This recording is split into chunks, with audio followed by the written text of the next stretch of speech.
Hello, this is Bob Gray Sr. Welcome to Ministry Moments. We're glad you're here with us every Friday, 3 o'clock Central Time. You can go get it on a podcast form. You can go to Ministry Moments YouTube, Ministry Moments YouTube, and Bob Gray Sr., get it there. You go to solvechurchproblems.com, which I recommend because there's a lot of other tools in that toolbox there, and subscribe there. That way you'll get this every week of the world, and very practical, not very long, but very important, I think, for the cause of Christ. I've just started my 50th year of ministry. Boy, that's a half a century. Good grief. Miss Gray and I've been married 57 years. Wow. It's hard to believe she kept me all that long. But anyway, this is a time very practical, brief. It's not going to be long, but I think some things that will be of help to you. In fact, I know it will be. So let us go ahead and get started. I'm going to talk to you about PACE, P-A-C-E, PACE. This is a marathon, not a sprint, not a 100-yard dash. Let me say it again. This is a marathon, not a sprint or a 100-yard dash. You're in this for the long haul. Bible talks very clearly in Hebrews chapter 13 concerning the end of their conversation about choosing those to follow. And before you choose to follow someone, you need to see the end result of it. And that's one reason I chose Dr. Jack Hyles as the one that I would follow. And he was my pastor, and he was our family's pastor. And by the way, if your preacher tells you that you can't mention Jack Hyles or even refer to Jack Hyles, run to the nearest exit, because I'm telling you, the end is not going to be very good. You're going to get mad at me about this, but let me tell you something. If you completely distort the scriptures on biblical dress and so on, all you got to do is take a picture of your women from the rear end and in those yoga pants and those spandex or whatever you want to call them. And I'm telling you, right, that's enough reason right there. If you didn't believe the Bible, that's enough reason not to do it. Skirt covers a multitude of sins. So I said it, I got it off my chest, and I feel better about it. I thank God that I never saw my mom in a pair of breeches. Never saw my grandma in a pair of breeches. I'm glad that we had standards, PACE. You're in it for the long haul. All right. I just destroyed that long haul, didn't I? All right, let me give you some thoughts here. Number one, never force ministry births. Never force ministry births. So you don't need to say, I need a Spanish ministry, because it'll add numbers. I don't need a deaf ministry. I don't need a blind ministry or a Spanish ministry or whatever it might be. Sometimes you force a birth. It needs to come a natural birth. Number two, let growth come from soul winning. Let the soul winning numbers pressure you. That's how the Spanish ministry under Brother Hyles got started. There were so many Spanish people getting saved. And Mrs. O'Brien was she wasn't the Spanish pastor, but she led the Spanish department. And I'm just saying that the Houstons and the Edgecliff Slow ministry of First Baptist Church came about because there was a need for it. People were getting saved. My wife and I ran an A bus route for the Edgecliff Slow. And we brought a busload of those that got saved because out soul winning, people led people to Christ. And they said, well, I've got an Edgecliff Slow son. Well, we have a Sunday school class for them. It came about because of the pressure that came from the numerical pressure, if you please, from soul winning. All right. So PACE, talking about PACE, PACE. All right. Number one, never force ministry births. You'll have a stillborn birth. What's going to happen? Number two, let growth come from soul winning numbers. Number three, never start a Christian school, especially if you have one in your area. I'll help you immensely if you'll listen to me. Never start a Christian school, especially if you have one in your area. Now, when I came to Longview, I already had a Christian school, but you're not going to like this statement, but I'm surprised I'm saying something that's controversial. But ACE has done more to damage church growth than anything that I know of. Everybody in the world thought they ought to have a Christian school. And the pastor, I told Dr. Zen when he's in heaven now, he was my superintendent of our schools. We had a bus kid school and a regular academy. And I told him, I don't listen, if I have to spend more than a half hour on this school business, I don't need you and I don't need the school. It's just the way that it was. I had to be busy reaching souls, getting people saved, building a church that could reach the community for Christ. So you don't start a Christian school to do that. You'll get every Tom, Dick, and Harry in the county to come there, and they'll water down your kids. So what'll happen, we had an open school when I came to Longview, and I quickly closed it. But kids were coming in talking about things from over the weekend, from crazy churches that they attended, and no standards, no nothing. And I didn't want that. Wasn't going to have it. So I would never start a Christian school if there's one in the area. Number 4, you say, but they're not like us. Listen, I never went to a Christian school. My wife never went to a Christian school. We went to a public school, and about as loose a standards as I remember. My wife and I were talking about the other day. I remember when they had a big meeting over Slack Friday. Should they have Slack Friday? I remember the late 50s and early 60s. I remember the big fuss about it. Should we let the girls wear slacks on Friday? It was a big to-do about it. I remember when my mama went down to the school and said, my sons are not taking dance lessons. They saw mama coming, everybody ran and hid, but she said, no, they're not. My boys are not going to do it. I'm not going to have it. So we had it was like a loose Christian school. But anyway, I never went to a Christian school. You know, there's a difference when you want your kids isolated. It's a mistake. You ought to want them insulated. All right. So number 1, never force ministry births. Number 2, let growth from soul winning numbers pressure you into the start of something. Never start a Christian school, especially if you have one in the area. Next, please listen to this. Never start a college until you have a great church. Never start a college until you have a great church. If you don't have a choir and a music program, what in the world are you doing starting a college? If you don't have a great Sunday school program, we had 171 Sunday school classes. If you don't have that, well, why in the world? We had a great bus ministry, 40 routes. We had the numbers, and we were averaging 600 plus out soul winning every week. We had the numbers. And so we had a great church. And because of that, we felt like it was right to start a college and to help others to be able to recreate the move of the 60s and 70s. All right. So we're talking about pace. Again, this is a marathon, not a sprint. It's not a 100-yard dash. I remember one of the graduates, I graduated the first 4-year class, 1976 from Hyles-Ederson College. And I remember one of our graduates went and started, I think it was the St. Louis area, and had Anita Bryant come. And he publicized that thing opening day of his church, had 5,000 show up in the convention center. And the next week he had 15. And the church doesn't exist today. This is a marathon. This is pace. I hope that just haunts you, not that word pace. Pace yourself. This is a marathon, not a sprint. Brother Hyles would say to me, you know, a decathlon really tells more about sports than anything. The ability to do a lot of things well. He would say that, he said, I'm a general practitioner.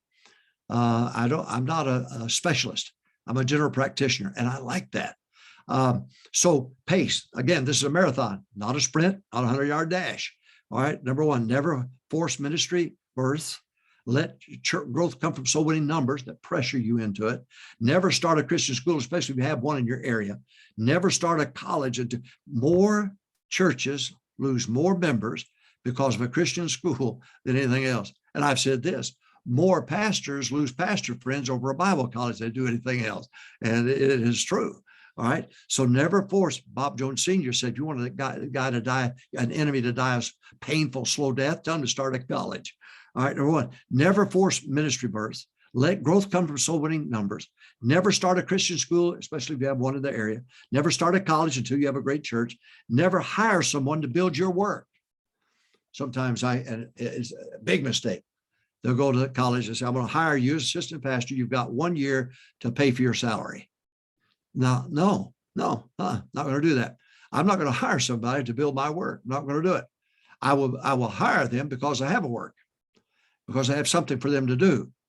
not because they've got a ticking time bomb there. And if they 6 months, they don't get their salary coming through that class, then they won't be there. I'm not going to do that. I'll tell you what I did. I made sure when Danny Ortiz was my Spanish pastor, and I love the guy, I love his family. Danny Ortiz I made sure that we had his salary in our budget for 6 months before I ever interviewed him. Well, I didn't know at that time it would be him, but I had it in there, and I had the money to move him in that account.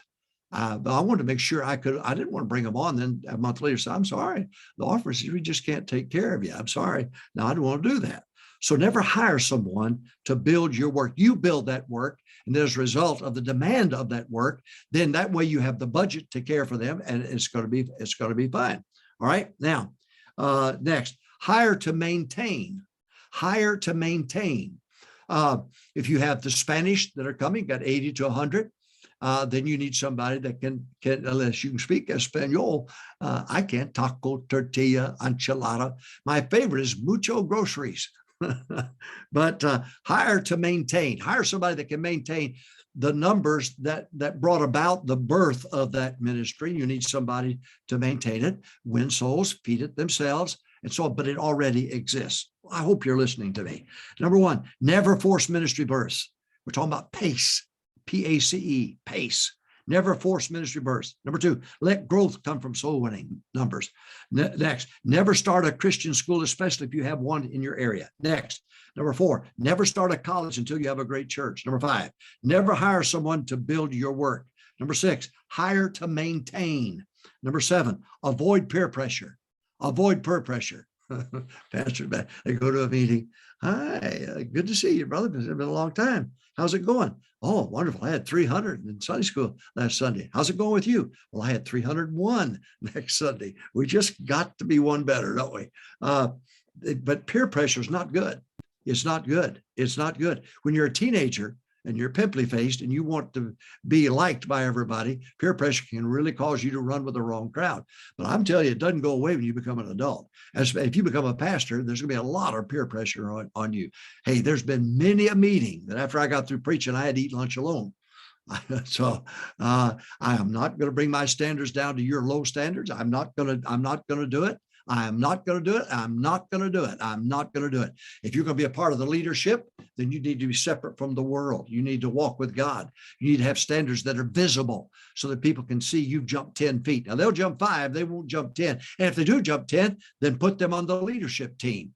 All right. Number one, never force ministry births. Number two, let growth come from soul winning numbers that pressure you. Number three, never start a Christian school especially if there's one in your area. Number four, never start a college until you have a great church. Number five, never hire someone to build your work. Number six, hire to maintain. Talking about the word pace. All right. Number seven, avoid peer pressure. Just because all the other pastors start a Christian school doesn't mean you ought to start one. I'll tell you where you call down to the school in the area. How much are you charging tuition? Well, we'll charge $50 less than them. And not even considering that your lights, your everything, your cost is different than theirs. I made sure that every ministry paid a portion of our debt retirement. Made sure they did. They were taking the buildings. They were utilizing the buildings. I wanted to make sure of that. So avoid peer pressure. Number 8, last point, baptize weekly. We're talking about pace. Talking about pace. If you, as a pastor, put the pressure on yourself, don't get mad at your people. Get mad at yourself. Get mad at yourself. If I've got somebody to walk that aisle on Sunday morning, but I can preach, and I'm not going to get mad at everybody else, and do that 52 weeks. That's 52 editions.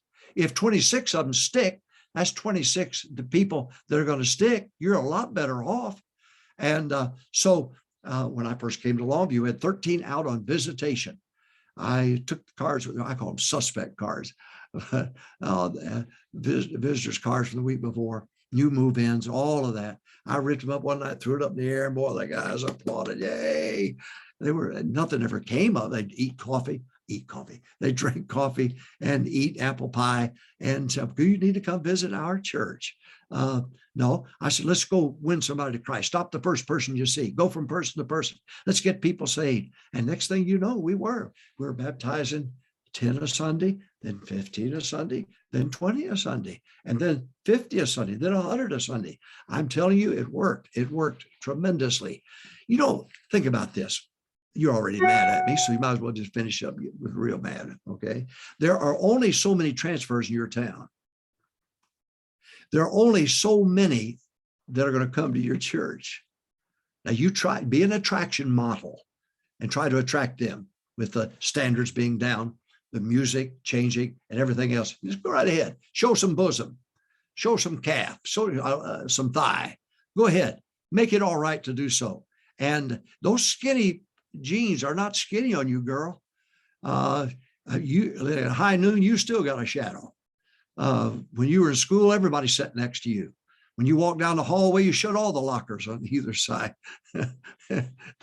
It was high noon, no matter where you stood. But anyway, baptize weekly, win new converts, get them saved, get them in, teach them separation from the world, Holy Ghost power, and do that.